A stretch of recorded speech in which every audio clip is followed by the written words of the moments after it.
everybody, and welcome to another episode of the Heartland Franchise Guy, your insider's guide to all franchising things in the Heartland. I'm Blake Martin, local small business franchise owner, and your Heartland Franchise Guy. This is the place for advocacy, resources, and education on all things franchising in the local area, and it's a great place for local entrepreneurs to stop by who just want to learn more about the franchising industry. Now, you know I love to cover topics that have to do with all small business, not just small business franchises, and that's what we're going to focus on today. The question of the day is, are you a small business owner or operator, or expect and plan to be a small business owner or operator anytime soon, who is concerned about recruitment and retention? It's a rhetorical question in a way, because unless you're a solopreneur that only employs yourself and you're not worrying about that question, you probably have a fatal blind spot. Recruitment and retention has never been more important than it is right now. That's why we brought in a guest, Rob Sherrick, Agency Development Manager for Colonial Life. He's going to talk with us a little bit about no-cost health benefits for small businesses. Thanks for joining us today, Rob. Thanks, Blake. Yeah, good to see you again. It is. Been a couple hours. Been a couple hours, yep. We know each other from the local community. So the reason we wanted to talk about this topic is obviously it's always been a priority, right? Yeah. Just different tools you can use. But what I would say in a moment like this, and this is probably what you live every day, getting an edge, any kind of edge, for finding and keeping talent has never been more important. Now, you talk to small business owners and not so small business owners every day. So what's your perspective on that? Well, I think with the small business market, I mean, one of the big struggles that they have is trying to keep up with the larger businesses. They have, those large benefit packages that are out there, other ways that they can keep those employees, ping pong tables that a small business might not have available to them. So it's important for that small business to bring their best foot forward in every opportunity that they have so that they can be able to compete in the marketplace. As you're saying that, something occurred to me. We hear it all the time right now. You hear talking heads on podcasts like this or on the news or in the newspaper or what have you. And we probably just kind of check out a little bit when people say things like, you need to insulate yourself right now. You have to create an environment where people want to work for you, because they don't need to work for you right now. Yeah. Yeah. Well, they don't need to work for you. And then you hear the silent quitting that is in the news right now, where maybe they're continuing to work for you, but they're only motivated to do the minimum. So how do you keep that talent that is still striving to be the best in their position? Right. Yeah. Yeah. So, and you've got to do things to motivate them to do that. That's why we have you here, because you offer something that can help with that. So you are the Agency Development Manager for Colonial Life. Correct. What do you do? What does Colonial Life do? Well, Colonial Life as a whole, we've been doing benefits for companies since 1955. We've been doing it as payroll deduction. Before that, it was just kind of individuals going out and doing life insurance. That's where the name comes from. Okay. It's interesting because we were one of the first major, I can't say majority, but one of the first major women's employers in the United States. No kidding. So we've been in kind of the forefront there for 75 years. I mean, we've been around for over 80, Colonial Life has. So definitely have some perspectives on just the different demographics out there and continuing to support those demographics from within, but helping those other companies with their mainly benefits packages. We do have some other services that just help with the small businesses, particularly where they may not have the resources themselves. For instance, there's an HR platform that we provide that they have access to a lot of the questions and answers that you'd have to pay a lawyer for. And if you're just looking for a simple answer, HR perspective, you can pay other services, or you can get that at no cost from Colonial Life as one of our clients. Gotcha. And the core service offering, or at least the one I'm most interested in talking about today, is the health benefits. Now, when a small business owner, if they're being honest, hears health benefits, two things undoubtedly come to mind right away. One is cost, high cost, and the second is administrative nightmare. I would have to believe that most customers you approach are thinking that. So can you talk a little bit about the category of benefits and what you do to make it feasible, operationally feasible for your customers? Absolutely. So we work in the space, it's called the voluntary benefit space. Some people call it supplemental benefits. Okay. So pretty much everything other than if you think of the kind of the major benefit packages, you have a 401k, you have major medical, what most people would refer to as health insurance. Yeah. Most of those other benefits that you hear are under the voluntary. So dental, short-term disability, accident, cancer, those types of plans are all plans that we offer. And so we work within that wheelhouse, and we don't branch out into the other things because we want to be experts in our space. Gotcha.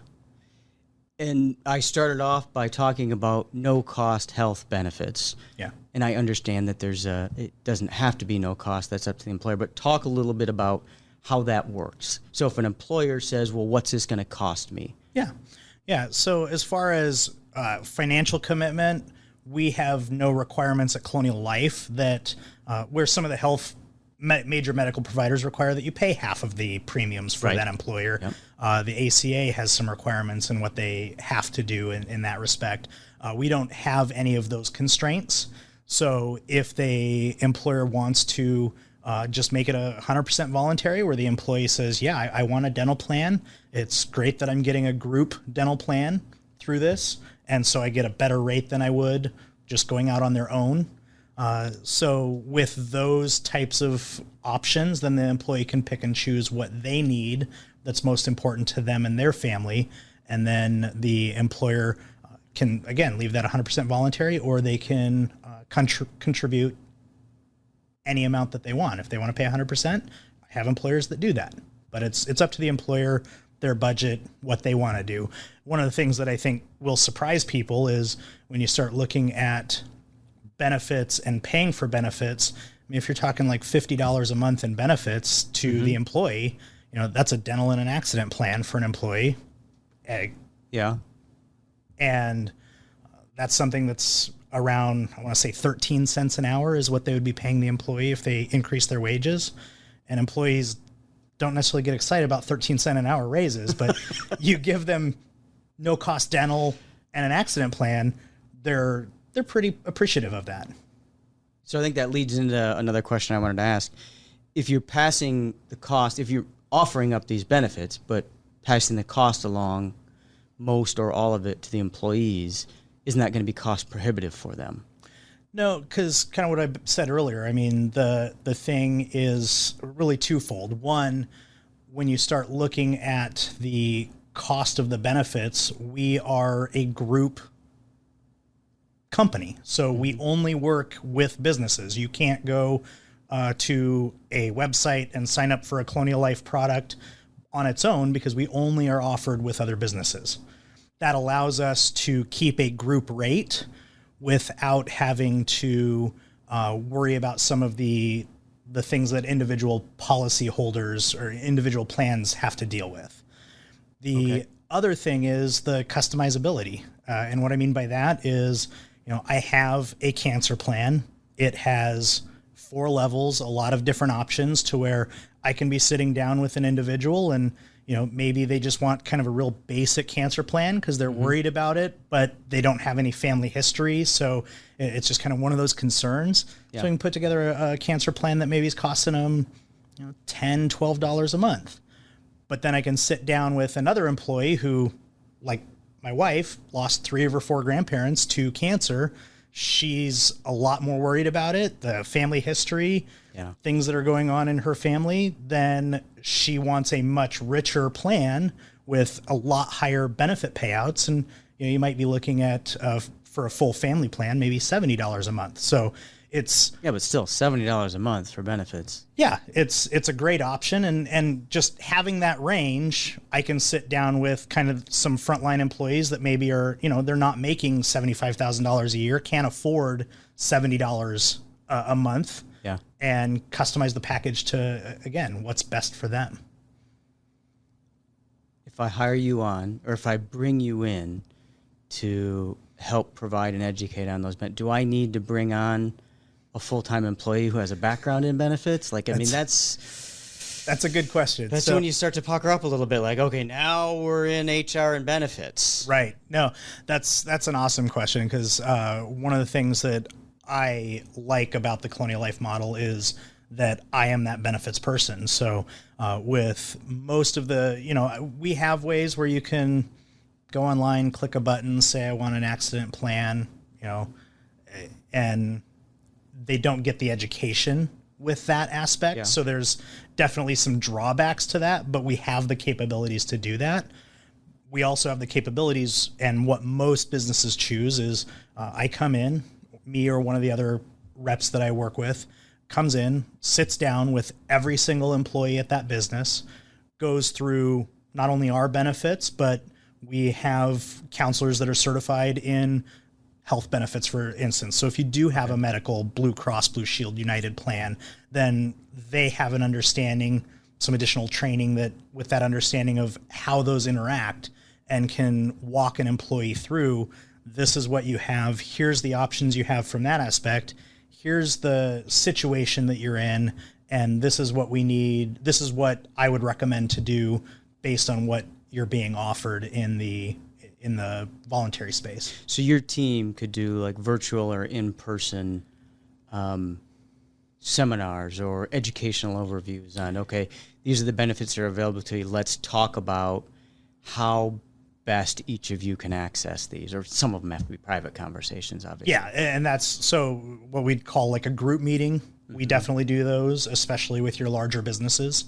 But then we'll take that one step farther and have those individual conversations where it's just me and the employee. Okay. And we can do that. Yeah, we can do it virtually through, like, we don't use Skype, but that type of interface most people are Skype, familiar with. So 2018. So we have that capability. Yeah, I guess I should say Zoom, huh? It's okay. We know you've been busy out there preaching the benefits of voluntary benefits. So we have that online platform technology that I talked about earlier, and we can do phone enrollment. I have a lot of trucking companies where, if you're an over the road trucker, you're not going to be sitting in one spot for very long. And so you can't sit down and have that conversation face to face. You may not necessarily have the technology in your truck to be able to connect. So we just get on the phone and talk the benefits and go through that with them. And then at the end, everything's set up. And then the last thing is just sitting down one-on-one, face-to-face like this, where I have that conversation with them and we go through those benefits and help them choose what's best for their situation. Gotcha. I want to go back to that full platform, but before I forget, does every employer qualify for this? Is there some qualifiers or minimums, et cetera? Can you talk about? Yeah. So we as a company, we do require that in order to be a business, so to speak, a group business, I should say, you have to have at least 3 employees. Okay. Which is pretty minimal, but does that include me? That includes you. The owner. It also, we don't have any limitations as far as if it's employee, spouse, and 1 employee. I get a lot of smaller medical offices where, doctors running it, spouse is running the front desk, and then they have maybe a nurse or assistant that is in the room helping them doing those types of things. So you got 3 employees there, and that's perfectly fine. Okay. So as far as any qualifications for the size of the group, anything outside of those 3 folks that are actual employees that would be part of the requirements? Yeah. So 3 is the minimum. However, the nice thing is we don't have any participation requirements. So if you have 3 employees and you offer it to all those employees, but only 1 person wants a dental plan, that's okay. We don't have... So they don't all have to participate in the same thing? No. Okay. They don't have to participate in the same thing. They don't have to have a minimum for each one. They just, if I have a group of 3 people that are part of the business working at least 20 hours a week is what we can, it doesn't even have to be full time. It's just at least 20 hours a week. Then we can work with that business and pick and choose what it is for each individual and go for there. And as long as they're willing to payroll deduct for one employee, I'm more than happy to sit down and do that with them. Got it. So there's a lot of flexibility. There is. More than I had anticipated you talking about. And then you mentioned the platform, and I went right past it a couple times, but it's more than just, with an organization like Colonial Life, it's more than just the health benefits. There's a kind of a suite or platform of HR-related services that people can take advantage, that employers can take advantage of? Yeah, so it's through third-party partnerships. So one of them, and I'm going to mispronounce this, but it's like Willis and Kohler is the backbone that we use, and that has just the HR information, both on the state and federal level. It has things like an employee handbook. I mean, that's one of the things when I walk into a 5-person business, a lot of times they don't have or don't realize they should have an employee handbook. Oh, no, they have one. It's those 5 pages sitting over there in the corner. So what that website, one of the things it has sample employee handbooks where you can just download, fill in the kind of TurboTax of employee handbooks, fill in the blanks, and then you have an employee handbook that has been vetted through legal companies, lawyers that would be compliant for your situation. For those additional services, is there like an a la carte or cafeteria style charge to the employer for these additional things? 0. I like that number. Yeah, we don't. I like that number. We got our clip out for this episode. Yeah. The look on my face when you said 0. Yeah, most of the services that we offer, there's no additional cost from Colonial Life for those services. You guys are kind of in it for the long run. Yeah, well, and that's reflected off of kind of outside of the small business market, which I know you are generally involved in, but we deal with 1 in 6 large employers over 500 in the country, and our average tenure on that is about 25 years, which in the voluntary space is usually about 6. So when you talk about a company that's there for the long haul, I would definitely say Colonial Life is there, not because the employer is happy with what we do. We support them at every aspect, from that small all the way up to the large. So, well, congratulations on that. I mean, it's an impressive statistic as far as customer retention. It is. We're pretty proud of it. Rob, how can people get a hold of you? So my direct line that goes to my cell phone is 402-979-6877. And my email address is rob.sherrick@coloniallifesales.com. So ROB.SHERRICK @coloniallifesales.com. Gotcha. And of course, for anybody that doesn't memorize that, all they got to do is scan that QR code on the screen, and we'll get you in touch with the right people. You just kind of did the Jenny thing, by the way, 8675309. Now your number is going to be all over the world on the internet. Yeah. People calling from every continent. Probably already is from licensing aspect, but could be. Rob Sherrick, the Agency Development Manager for Colonial Life, thank you so much for joining us today and sharing about voluntary benefits that you offer for small, medium, and large employers. I appreciate being here. Yeah, thank you. It's very good to see you again. Appreciate you sharing. The timing of this was really important for me because there's just nothing more important in any category of business right now, franchised or not, than recruiting and retaining the best. And we're here to try to help you, whether you're thinking about starting a business or you're already growing a business, try to help make it a little bit easier for you. So if you know somebody else who could benefit from this, who's in that position of operating, owning, or wanting to own a business, share this, subscribe, and follow. Don't keep us a secret, and don't keep Rob Sherrick a secret now that his information's all over the world, including the spelling of his last name. We want to thank all of you for joining us. Remember, you can always scan the QR code on your screen, and we'll get you in touch with the right folks, including the guests who've come on our show. We appreciate you all being here. Again, one more thank you for Rob Sherrick. Appreciate your time today. We will see you all again very soon on another episode of the Heartland Franchise Guy.